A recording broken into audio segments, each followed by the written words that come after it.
FICCI की तरफ से maritime India conference and expo आयोजन की गई है। यहाँ मैंने देखा काफ़ी स्टॉक होल्डर यहाँ शामिल हुई है, तो इससे मुझे लगता है कि मैरीटाइम इंडस्ट्री को और भी बढ़ावा मिलेगा। और अगले दिनों में हमारा जो विजन है बाय 2047, माननीय प्रधानमंत्री जी ने जो हमें विजन दी है, लक्ष्य दी है, अमृत काल के लिए हम सबको एक साथ मिलकर इस इंडस्ट्री की शक्ति बढ़ाना होगा।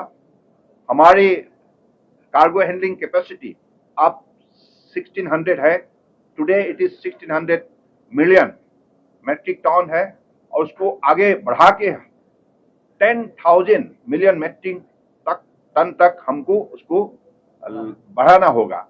तो उसी लक्ष्य प्राप्ति के लिए हमें हर सेक्टर में पीपीपी मॉडल के रूप में हम सारे कार्यक्रम को सफल पूर्वक आगे बढ़ाने के लिए हम प्रतिबद्ध हुई है। तो मुझे लगता है कि पिछले 10 साल का जो उपलब्धि है, 10 साल में पोर्ट शिपिंग वाटरवेज की तरफ से जो विकास संभव हुई है मोदी जी के नेतृत्व में, अगले दिनों में और भी इसका विकास होगा।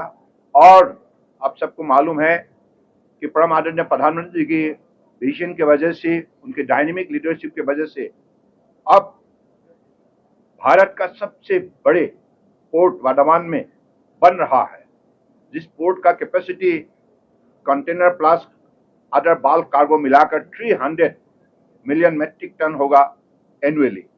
तो सबसे बड़ा एक मेगा पोर्ट बन रहा है, और जिस पोर्ट के जरिए 12 लाख डायरेक्टली इनडायरेक्टली रोजगार होगा।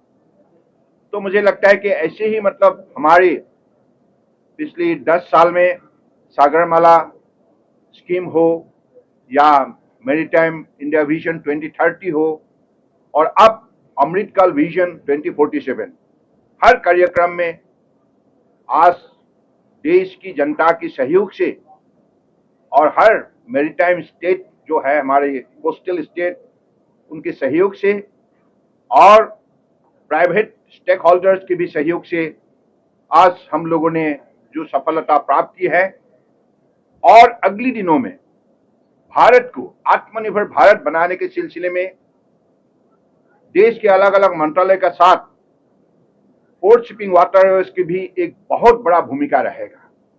तो इसलिए अगले दिनों में आप सबको मालूम है कि अगले 5 साल के अंदर दुनिया की 3 बड़े अर्थव्यवस्था के बीच में भारत भी अपना शक्ति प्रदर्शन करने में सफलता प्राप्त करेगा। मोदी जी के नेतृत्व में इस लक्ष्य को प्राप्ति के लिए हर मंत्रालय बड़े निष्ठापूर्वक अपने कार्यक्रम को सफल रूप देने के लिए लगे हुए हैं, और सबका साथ सबका विकास नीति के द्वारा आज परम आदरणीय प्रधानमंत्री जी ने देश को आत्मनिर्भर बनाने के लिए जिस हिसाब से आगे बढ़ाया है, इसके लिए जनता की आत्मविश्वास दोगुना हुआ है। तो मैं चाहूंगा कि ऐसा जैसे इवेंट आज फिक्की के द्वारा यहाँ आयोजन की गई है, इससे अलग अलग प्राइवेट प्लेयर्स, हमारे सरकारी संस्था, सब लोगों ने एक साथ मिलकर अगले दिनों में हर वर्टिकल को पूरा करने के लिए आप प्रतिबद्ध हुए हैं। मैं विशेष रूप से इस विषय पर मैं खास करके मेरा विश्वास है, मानना है कि ये संभव होगा। तो ये 10,000 मिलियन वाला जो आपने बोला है, कितने समय में, क्या टाइमलाइन होगा इसका?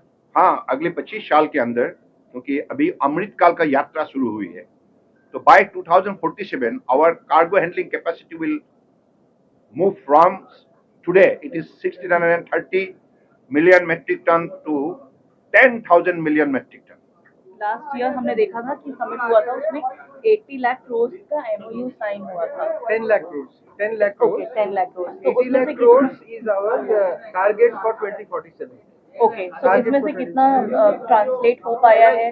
और 10 lakh crores में already 3 lakh crores are in various stages of implementation. Okay. So rest of them are being tied up. For instance, in hydrogen, just in one port, in Kandla, about 80,000 crores worth of investments are expected. Similarly, in Vadhavan port, almost 75,000 crores worth of investments.